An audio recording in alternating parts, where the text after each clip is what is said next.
Good afternoon. It's the 8th of May, 2023, Seattle, Washington. It's about 3 o'clock in the afternoon. Here we've been reading Albert Einstein's Out of My Later Years. We got up to chapter 15, The Common Language of Science. The first step towards language was to link acoustically or otherwise commutable signs to sense impressions. Most likely all sociable animals have arrived at this primitive kind of communication, at least to a certain degree. A higher development is reached when further signs are introduced and understood which establish relations between those other signs designating sense impression. At this stage, it is already possible to report somewhat complex series of impressions. We can say that language has come to existence. If language is deleted all the understanding, there must be rules concerning the relations between the signs on the one hand, and on the other hand, there must be a stable correspondence between signs and impressions. In their childhood, individuals connected by the same language grasp these rules and relations mainly by intuition. When man becomes conscious of the rules concerning the relations between signs, the so-called grammar of language is established. In an early stage, the words may correspond directly to impressions.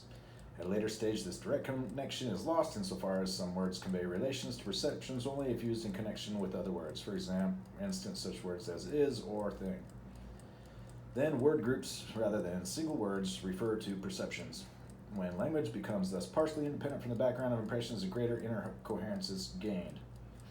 So Einstein was, his native tongue is German, from what I understand, and there's quite a lot of use of compound words in German, and the grammar kind of is ordered. There's accidents, whereas accident usually means an event that happened that nobody was at fault, but accidents is actually referring to the relation of orders of things, like the accidents of grammar. It has that Latin, you can just make the verbs and words otherwise so formatted that it indicates without aspect of their order their intended objects. Whereas in English particularly, accidents is quite a lot of a thing. And I've learned about this from reading something like Kerms, C-O-R-M-E's Kerms, A Grammar of the English Language, where he helps to detail all these parts of speech and all these kinds of things, and it's from 1930, and so it's kind of archaic, but it's still in effect. Languages like computer languages are often just codes.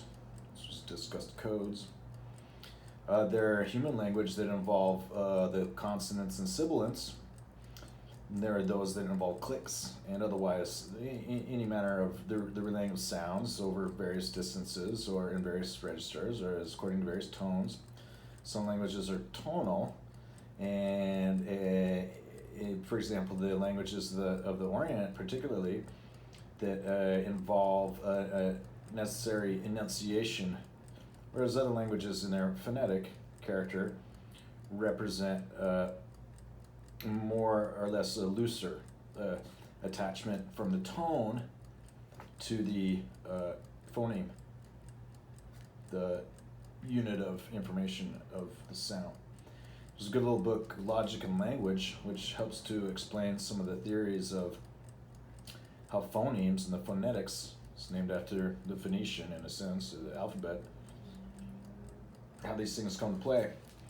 And thus then when we get into in terms of the senses and perceptions, it's that as a matter of language, it's another place for object sense, because the words are heard, they go into the brain and are established via symbols and their relations, their intent and meaning.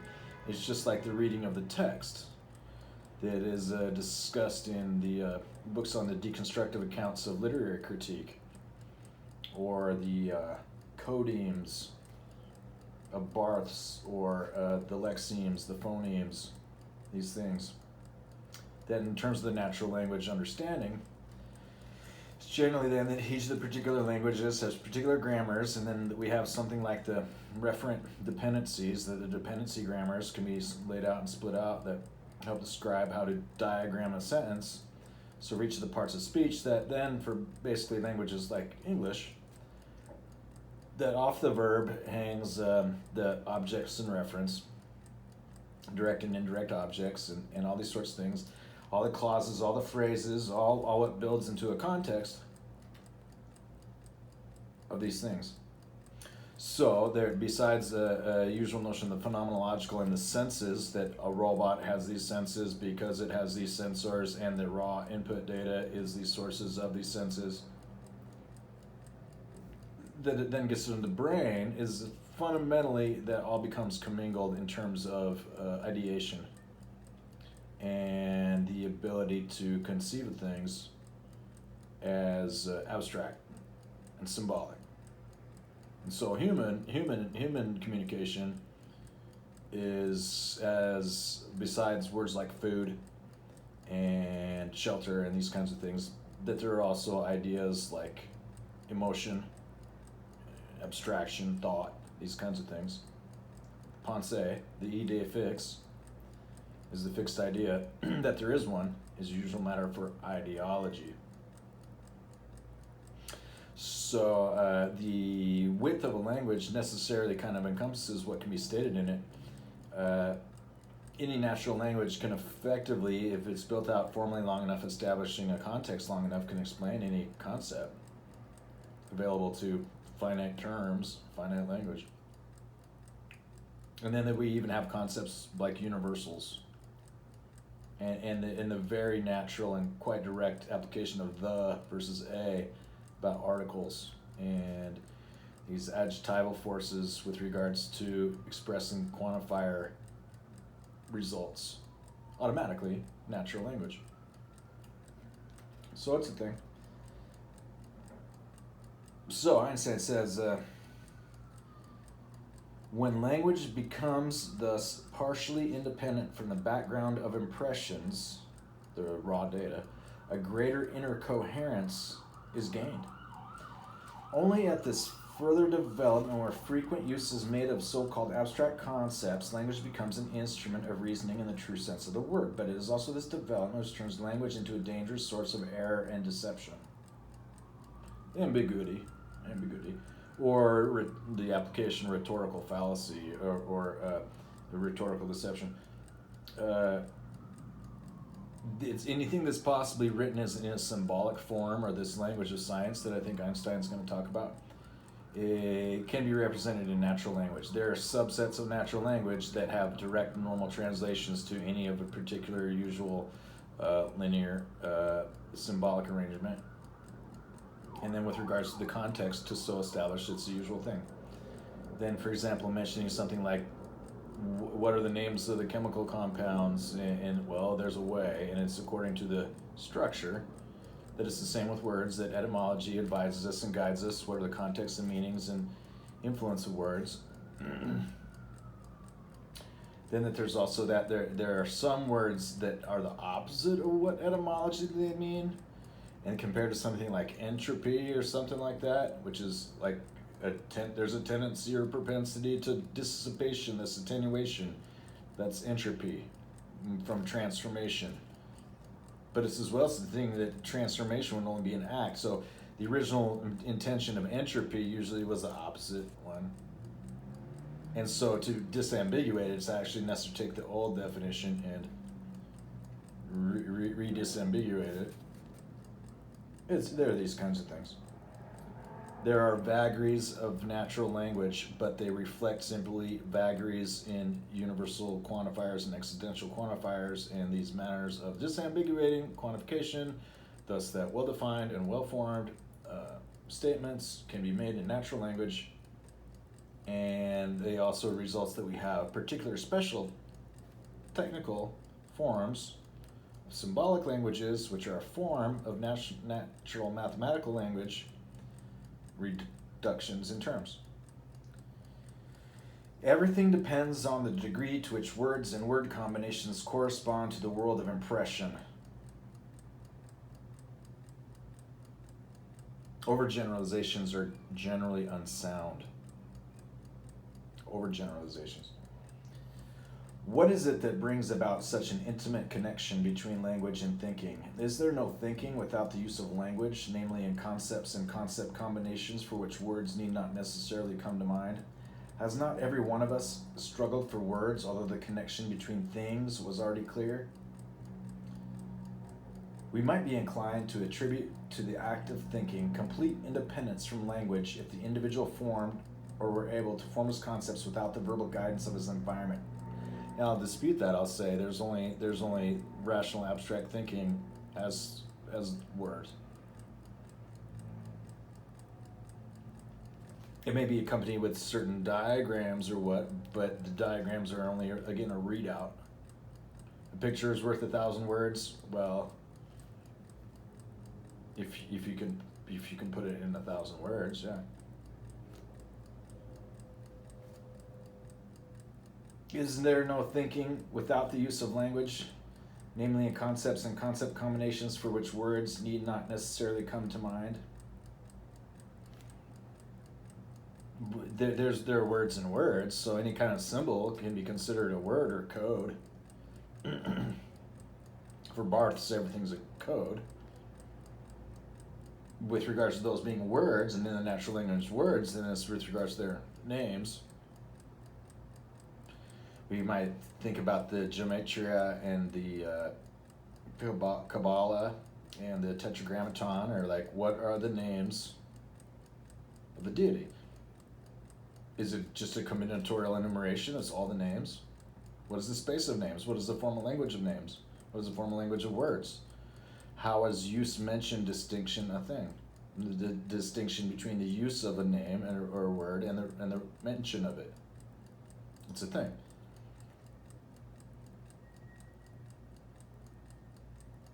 Is there no thinking without the use of language, namely in concepts and concept combinations for which words need not necessarily come to mind?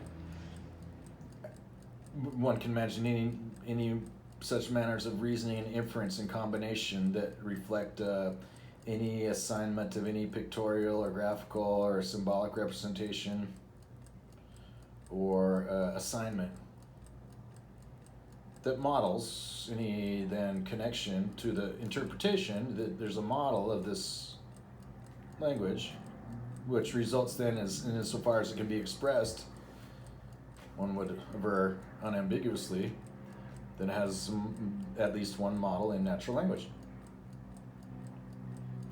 Has not every one of us struggled for words, although the connection between things was already clear? That's a necessarily matter of the dialectic and being clear and that which is extensional and that which is intentional. The outer products or the outer equalities or relations of things that have the same property under aspect, and those which are unique and distinct in the universe of things, intentional. We might be inclined to attribute to the act of thinking complete independence from language if the individual formed or were able to form his concepts without the verbal guidance of his environment. Yet most likely the mental shape of an individual growing up under such conditions would be very poor. Thus we may conclude that the mental development of the individual and his way of forming concepts depend to a high degree upon language. This makes us realize to what extent the same language means the same mentality. In this sense, thinking and language are linked together. There are models of each. The exchange of information is greatly acclimated to a language, whether it's a pictorial or diagrammatic language or a symbolic language or a natural language written in a phonetic alphabet or a language that's written of the ideogram. With regards to that, all such matters of tone and aspects of phonemes have, in terms of transcription, to a transliteration of the phonetic representation, or the written, is all variously as with regards to that, basically in its system of context, having inner and outer bounds and what so fills it in, the text.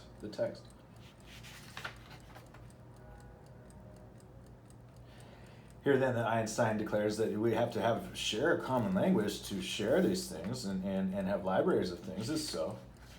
Otherwise, all the books each one could be written in one letter. Yeah. And it wouldn't say very much.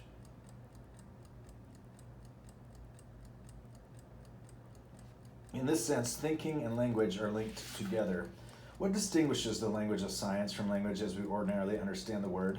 How is it that scientific language is international? What science strives for is an utmost acuteness and clarity of concepts as regards their mutual relation and their correspondence to sensory data. As an illustration, let us take the language of Euclidean geometry and algebra. They manipulate with a small number of independently introduced concepts, respectively symbols, such as the integral number, the straight line, the point, as well as with signs which designate the fundamental operations, that is, the connections between those fundamental concepts. This is the basis for the construction, or respectively definition, of all other statements and concepts. Connection between concepts and statements on the one hand and the sensory data on the other hand is established through acts of counting and measuring, whose performance is sufficiently well determined. Well, this is arguable from a foundationalist point of view because, for example, counting and numbering are different things. One might imagine that things have a name before you have a word for them. Things that are distinct have a structural aspect that is the same as their name, vis-a-vis that there's a word that basically, that when the word and the name are the same model of things, then there's a closure of words to names. And so for point and line, for example, well, there's a whole dialectic about Aristotle's continuum and the point in the space and the point in a space making a line. Or that these fundamental operations kind of reflect that in these talks, there's been a lot of talk about the dialectic and the deconstructionist account, which makes for a reconstructionist account, that what is fundamental in the sense of some models, the energy is the fundamental, after mass energy equivalency, that is formed an extensionality between mass and energy, and between charge, its potential, and its current, and energy in exchange are present in a region. Space-time is so limited that it's not fundamental. It's fundamental again that then it works out that the relations in those changes are disambiguated in the sense that what is gained by the generalization is a loss of the specificity. And that sometimes that's good because that makes for general concepts as valid. But it's these universals and the in extremis ad absurdum, the reductio, that makes for all these kinds of things that kind of go together, as insofar as they come together, and that thus that they are apart from other things. So again, this is kind of speaking to the language of Einstein's model of a physicist who is a robot who only gets raw data from his senses and can assemble them according to these rules of inference of the scientific method. And here, that when the inputs are these words and the contents of the theory, the meta theory itself, that there are limits of language or there aren't. Because the limits of language are only insofar as there are or aren't names for things. There is or isn't, or was or weren't, an education of these things, which can come from sensory data and just pointing to the thing and saying, we are pointing at the same rock. It's rock. And if we want to move this rock over here so we get better shade during the day or something like that, we are cavemen. Compared to, talk about the weather or any other abstract concept. This is why it's relevant and critical to establish critical inference, and that there are normal means of inference and reasoning for many and most and all things. Though all is a bit of a stretch, it's an overgeneralization, it's a universal. But there's definitely room for theories with universals because fundamentally there are none other.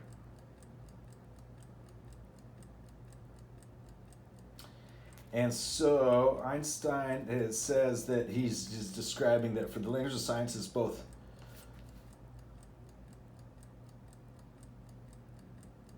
a superset of material concepts and a subset of immaterial concepts, in a sense. The supranational character of scientific concepts and scientific language is due to the fact that they have been set up by the best brains of all countries and all times. Here he reflects upon our great honor and respect for the canon our ancestor worship of a sort, and our pride in the fact that what can be relayed unambiguously is for foundations and matters of foundations and the logical foundations and the universe of things and all what words can this relay them, their names, their numbers, so that we can count them in words.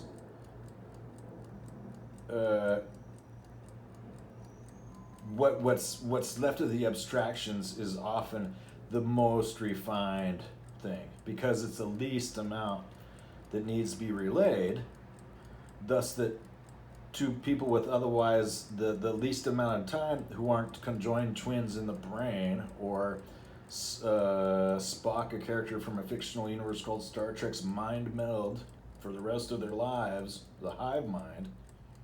These concepts can be relayed and approached and appreciated and picked up or put down and taken and left.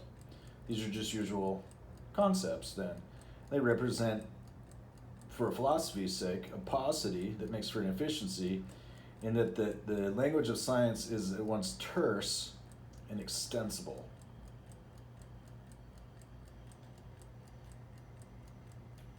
In solitude and yet in cooperative effort as regards the final effect, they created the spiritual tools for the technical revolutions which have transformed the life of mankind in the last centuries. Their system of concepts have served as a guide in the bewildering chaos of perceptions, so that we learn to grasp general truths from particular observations. What hopes and fears does the scientific method imply for mankind? I do not think that this is the right way to put the question. Whatever this tool in the hand of man will produce depends entirely on the nature of the goals alive in this mankind. Once these goals exist, the scientific method furnishes means to realize them, yet it cannot furnish the very goals. The scientific method itself would not have led anywhere, it would not even have been born without a passionate striving for clear understanding. Perfections of means and confusions of goals seem, in my opinion, to characterize our age. If we desire sincerely and passionately the safety, welfare, and the free development of the talents of all men, we shall not be in want of the means to approach such a state. Even if only a small part of mankind strives for such goals, their superiority will prove itself in the long run. Well, that's the end of the chapter.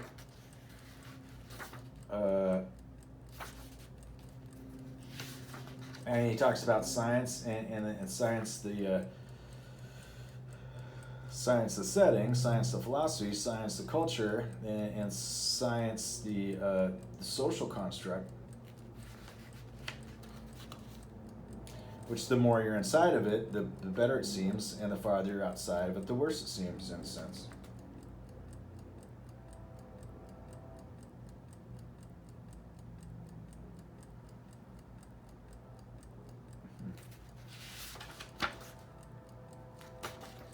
Well, the next chapter says the laws of science and the laws of ethics. Let's see what it says. Science searches for relations which are thought to exist independently of the searching individual. There's a science of the individual, isn't it? This includes the case where man himself is the subject.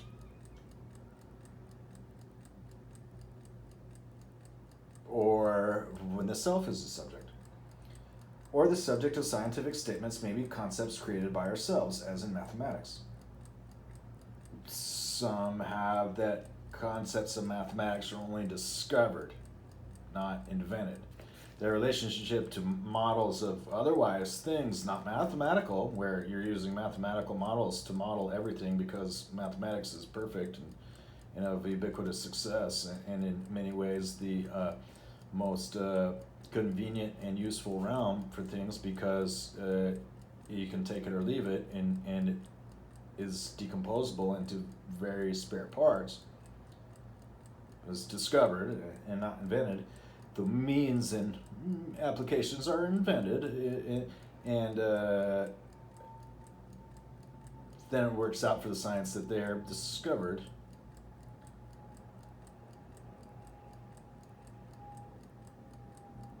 Discovered in themselves.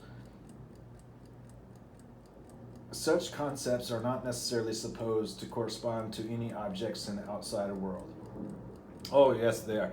Some people have that, well, pure mathematics need not have applications. You might not find applications or ready application of something that's found in mathematics, a fact that is a closed form or any kind of form or anything that results in mathematics, as an application to a model because it does or doesn't apply, or it actually has hidden or unhidden or ambiguous or unambiguous variables about it.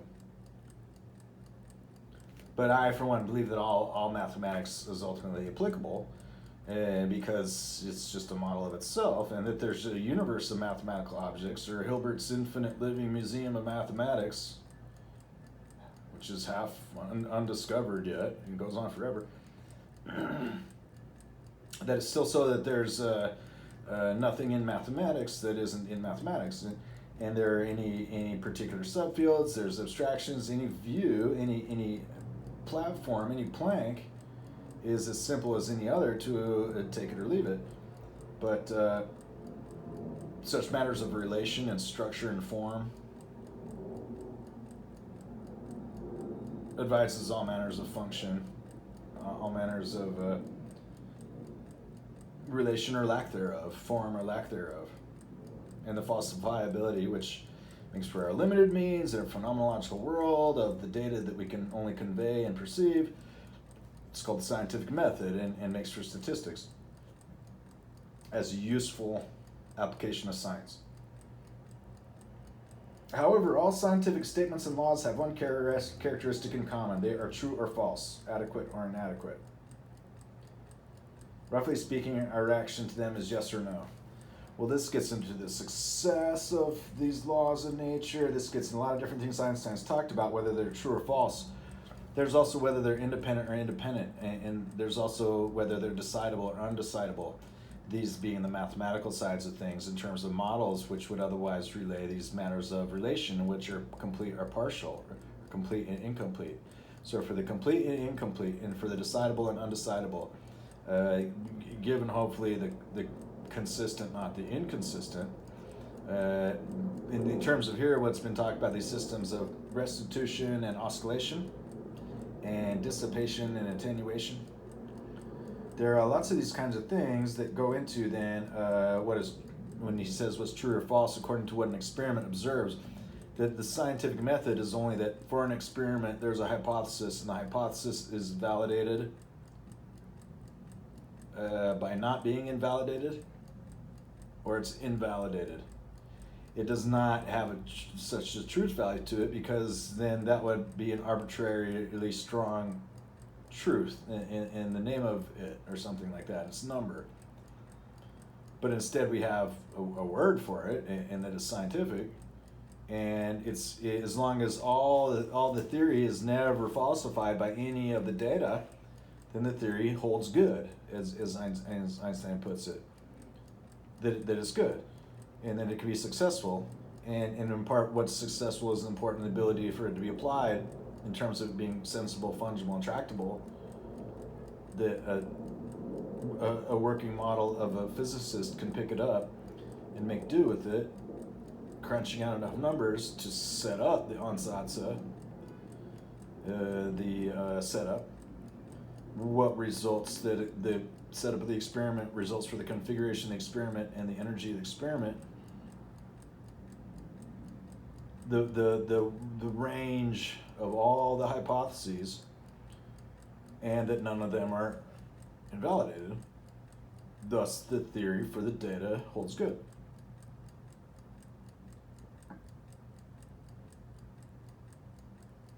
And so I would disagree with him saying that laws are true or false, because they just haven't been falsified or have been falsified.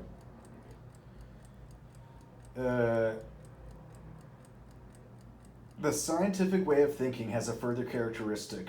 The concepts which it uses to build up its coherent systems are not expressing emotions. For the scientist, there is only being, but no wishing, no valuing, no good, no evil, no goal. As long as we remain within the realm of science proper, we can never meet with a sentence of the type, "Thou shalt not lie."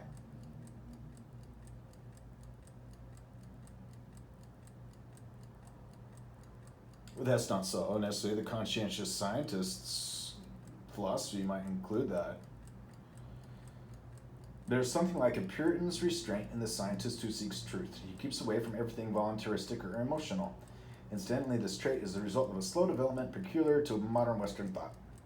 From this, it might seem as if logical thinking were irrelevant for ethics. Scientific statements of facts and relations indeed cannot produce ethical directives.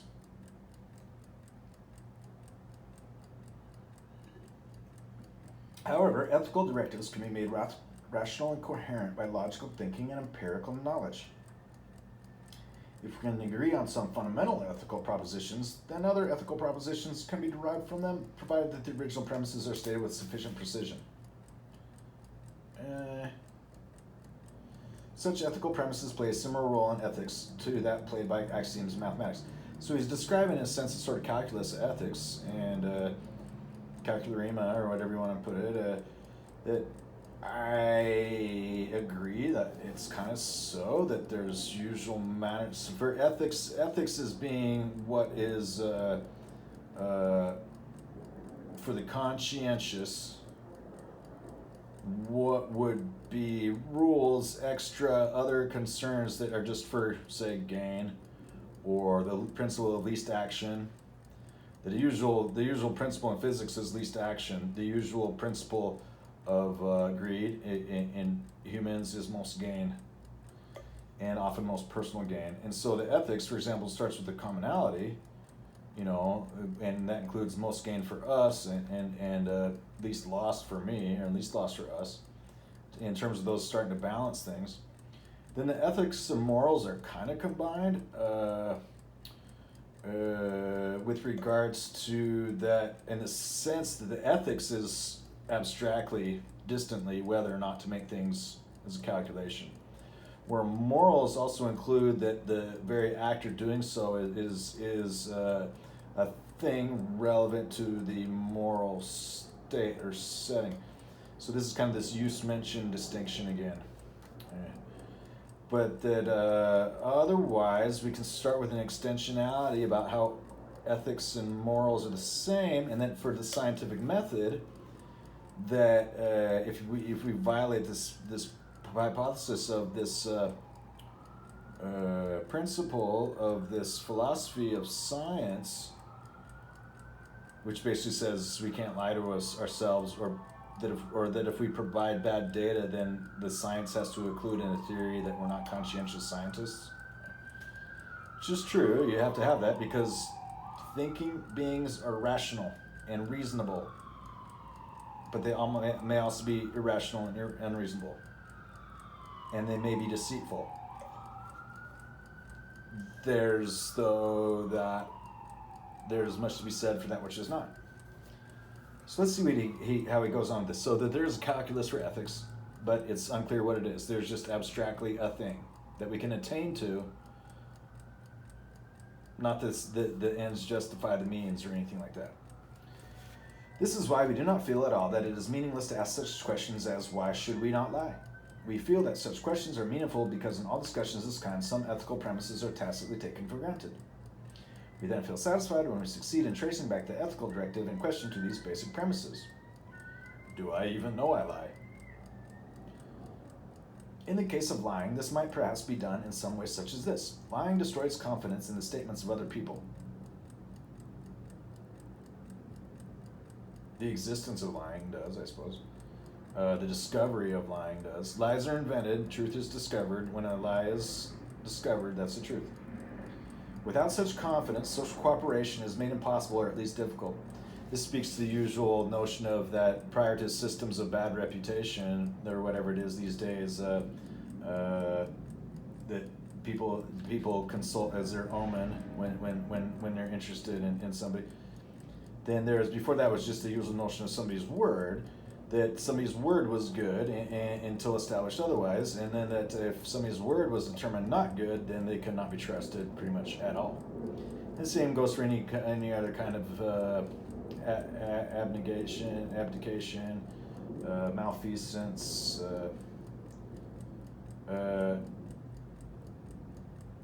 wrongdoing in the sense of trust and this confidence he's talking about. So anyways, what does he say? Such cooperation, however, is essential to make human life possible and tolerable. For a lot of people, it's like gravity in Newton's kinetics, it's the law, so everybody massively cooperates in the highway. It's called stay in your lane and observe traffic. and go with the flow in that manner. Cooperation. Compared to just the plain contrarian or something like that. This means that the rule "thou shalt not lie" has been traced back to the demands: human life shall be preserved, and pain and sorrow shall be lessened as much as possible.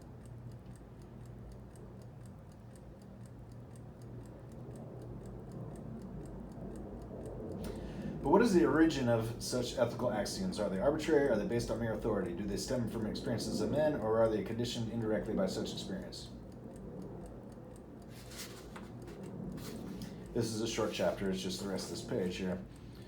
For pure logic, all axioms are arbitrary, including the axioms of ethics. But they are by no means arbitrary from a psychological and genetic point of view. They are derived from our inborn tendencies to avoid pain and annihilation, and from the accumulated emotional reactions of individuals to the behavior of the neighbors. It is the privilege of man's moral genius, impersonated by inspired individuals, to advance ethical axioms which are so comprehensive and so well founded that men will accept them as grounded in the vast mass of their individual emotional experiences. Ethical axioms are found and tested not very differently from the axioms of science. Truth is what stands the test of experience.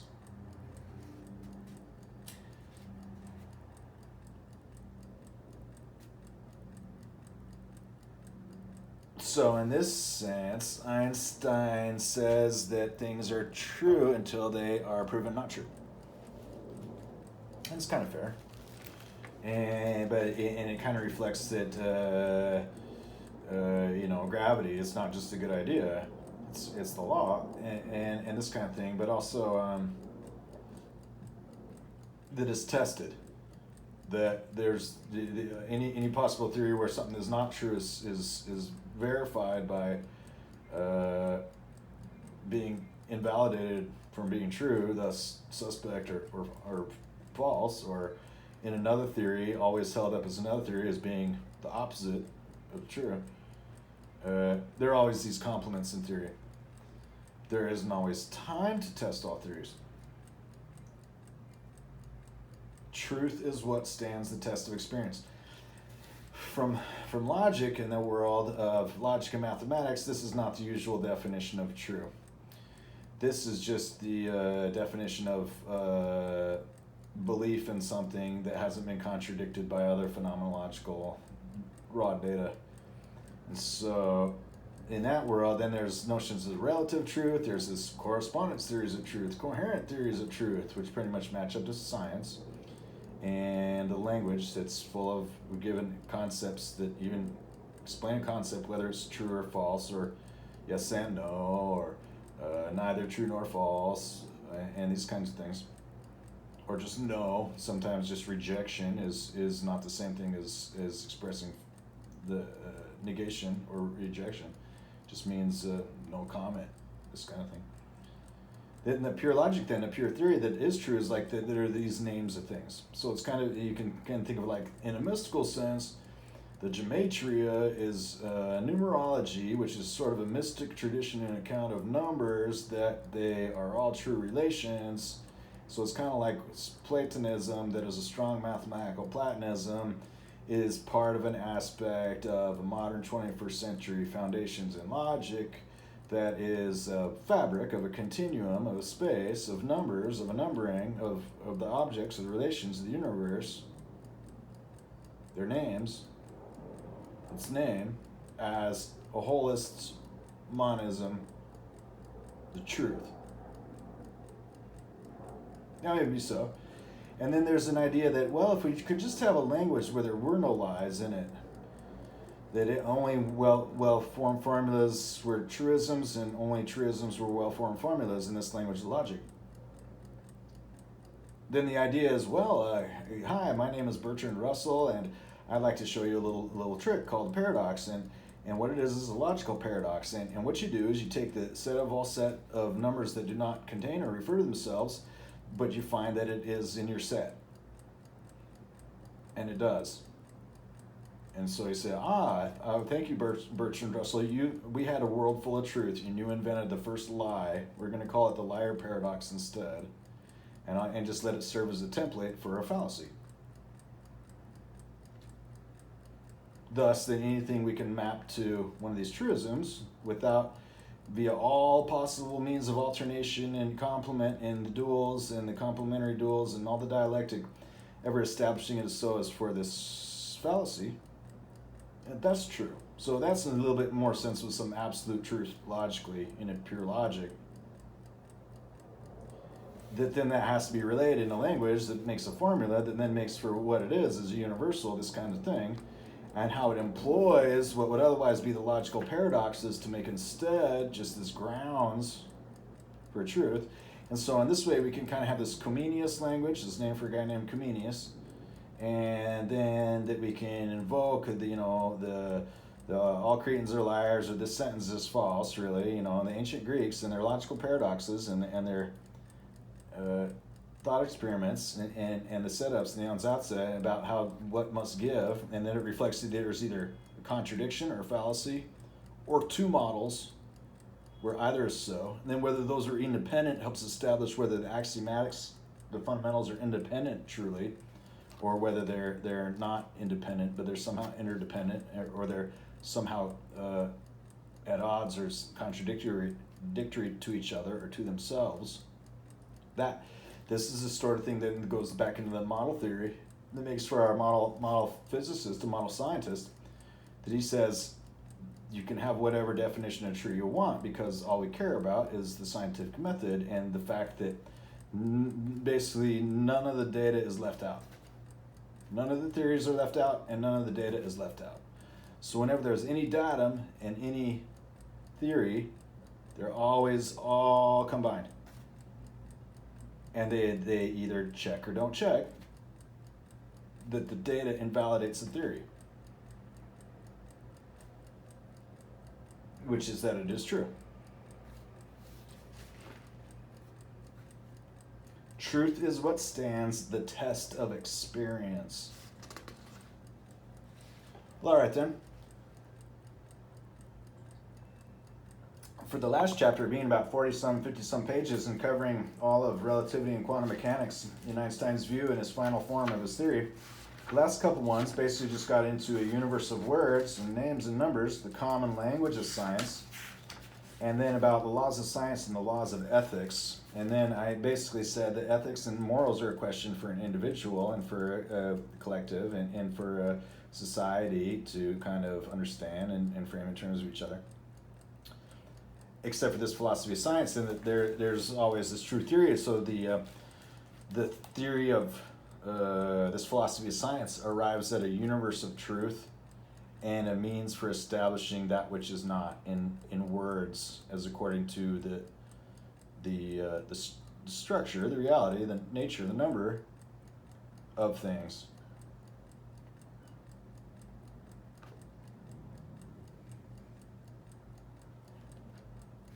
Well, all right, that's about what there is to it. The next chapter is also pretty brief, and it's the last one before we get into Einstein's public affairs and otherwise things that are not relevant to his scientific opinion.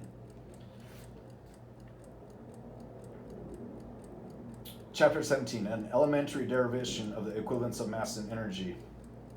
Following derivation of the law of equivalence, which has not been published before, has two advantages. Although it makes use of the principle of special relativity, does not presume the formal machinery of the theory, but uses only three previously known laws. 1, the law of the conservation momentum.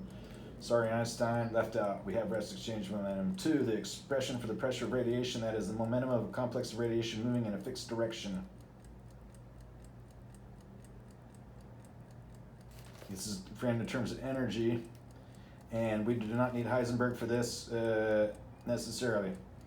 3, the well-known expression for the aberration of light influences the motion of the Earth on the apparent location of the fixed stars. Bradley, aberration of light can come from a variety of sources. We would like to know more about Fresnel.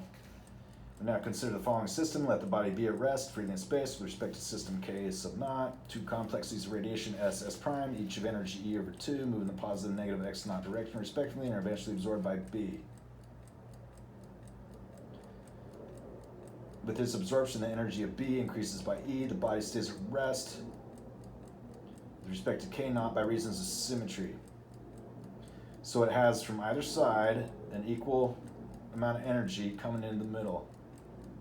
And so this is why then when we get into the rotational, that the space contraction makes for this mass energy equivalency like so, but in the linear, when the space just goes off, it doesn't actually have to combine more energy into a smaller space, but it actually just transports it out through a larger space. There's totally different things for linear mass energy equivalence, which is still its kinetic energy. And the kinetic energy is usually what we're arriving at here, the mass energy equivalence. And this rotational, in this case, in this simplified form, where there's just two equal amounts of energy coming from either side, and from an arbitrary distance to the middle, the center. The body B stays at rest with respect to K naught by reasons of symmetry. And this also reflects that it is central symmetry. So then that reflects upon the cue ball and these other notions, what things are and how they are. Now we consider the same process with respect to the system K, which moves with respect to K naught with a constant velocity V in the negative Z naught direction. So it's falling away and it's orthogonal to the direction that both of these either halves came to the middle, and it's going away. With respect to K, the description of the process is as follows. The body B moves in the positive Z direction with velocity V. So it's going away, and from its perspective, B is going away. The two complexes of radiation now have directions with respect to K, which make an angle alpha with the x-axis. With respect to K, which is going away. So he's making this instantaneous, while at the same time, after having established their sequential. So this gets into what's called boost and boost engage and the addition of boost and all this kind of stuff. But here it's just that he's drawing how instantaneously K is changing by saying that the view of the sources would have changed as if they would have been seen as from K, not that they are otherwise changed. The body B moves in the positive Z direction with velocity V. These two complexes of radiation now have directions with respect to K, which makes an angle alpha with the x-axis. The law of aberration states that in the first approximation, alpha equals V over C, where C is the velocity of light. From the consideration with respect to K naught, we know that the velocity of B remains unchanged by absorption of S and S prime.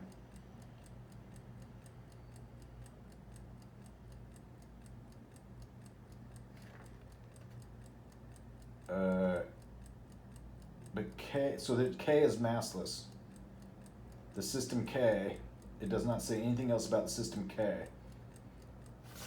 Now we apply the law of conservation of momentum with respect to the Z direction to our system in the coordinate frame K. 1. Before the absorption, let M be the mass of B, and B is then the expression of the momentum of B. According to classical mechanics, each of the complexes has energy E over 2, and hence by well-known conclusion of Maxwell's theory, it has the momentum E over 2c.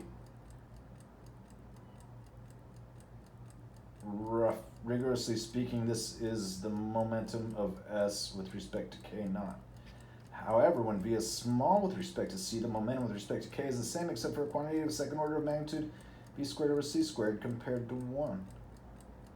The Z component of this momentum is E over 2C sine alpha over the sufficient accuracy except for quantities of higher order magnitude, E over 2C alpha or E over 2 V over C squared dot S and S prime together, therefore have a momentum E of V over C squared in the Z direction. The total momentum of the system before absorption is therefore mv plus E over C squared dot V. So this is A, it's having them together in a linear inertial system.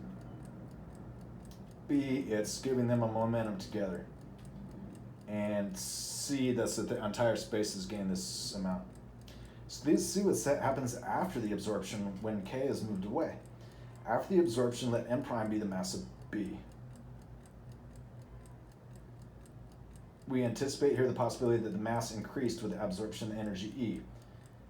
This is necessary so the final result of our consideration be consistent. The momentum of the system after absorption is then M prime V. we now assume the law of the conservation of momentum and apply it with respect to the z direction. This gives the equation mv plus e over c squared v equals m prime v.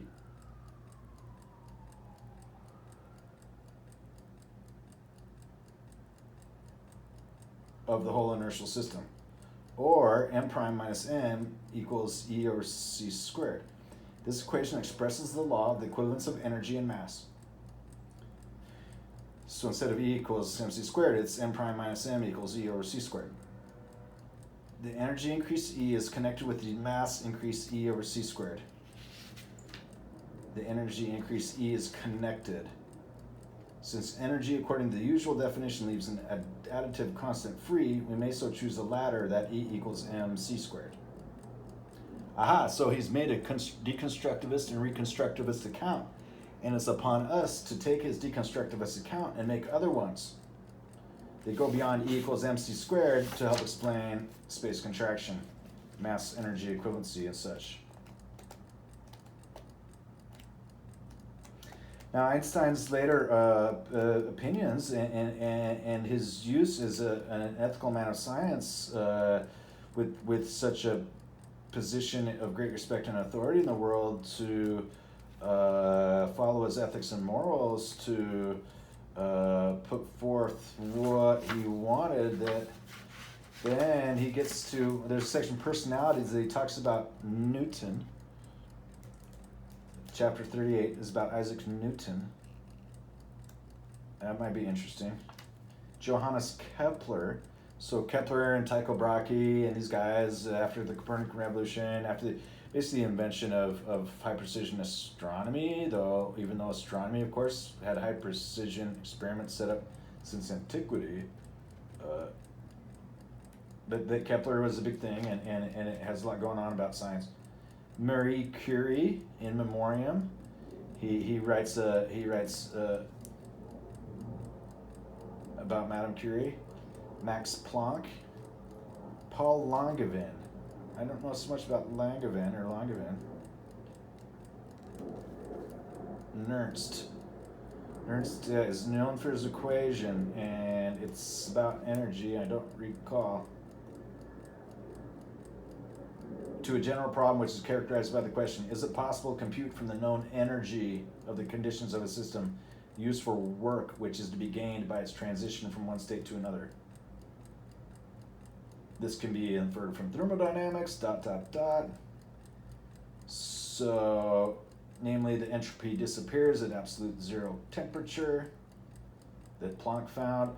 So this is about what to offer Nernst is like how to get it done, something.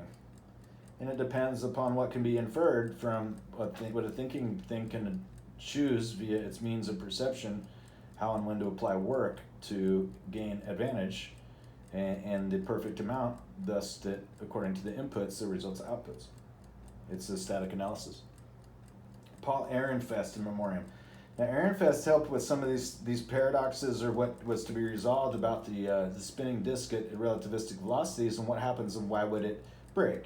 And so then instead today we talk about Samyak and that the laser ring gyro as what implements usual manners of directing and things like aircraft is a thing.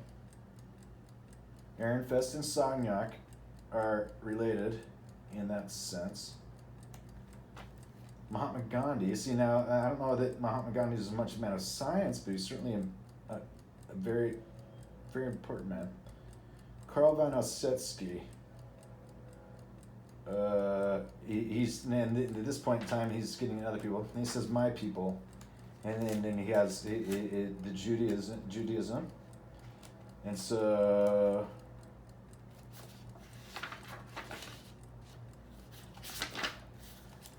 That is, he's got the goal of human existence, and otherwise he reflects upon his Maimonides and the Old Testament and such.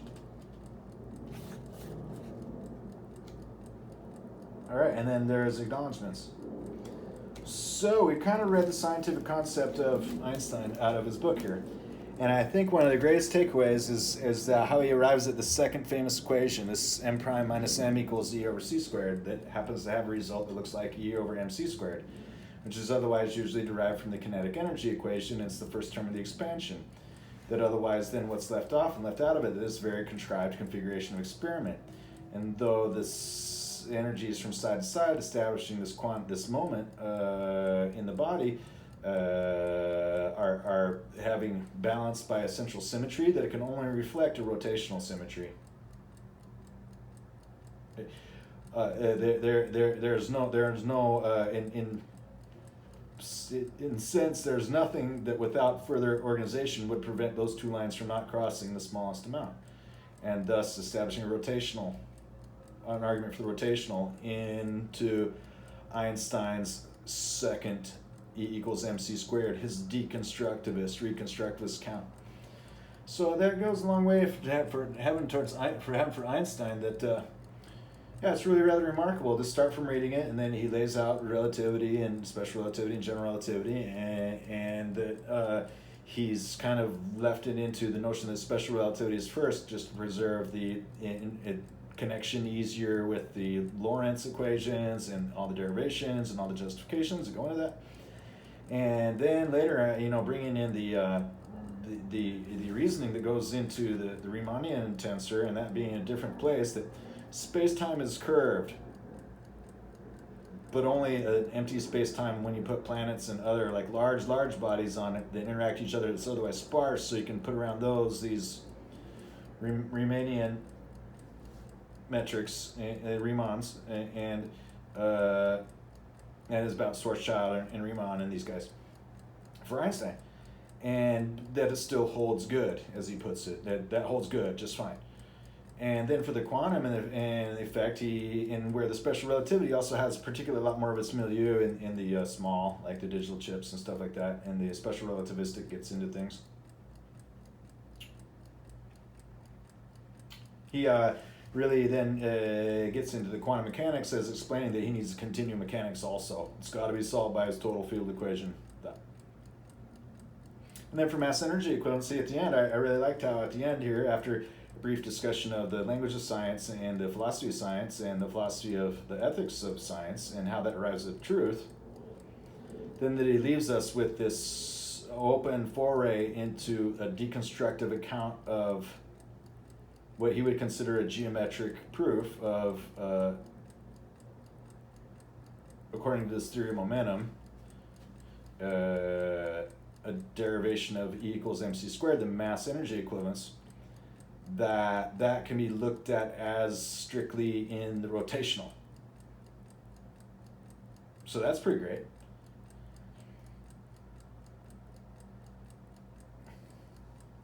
Thanks, Einstein.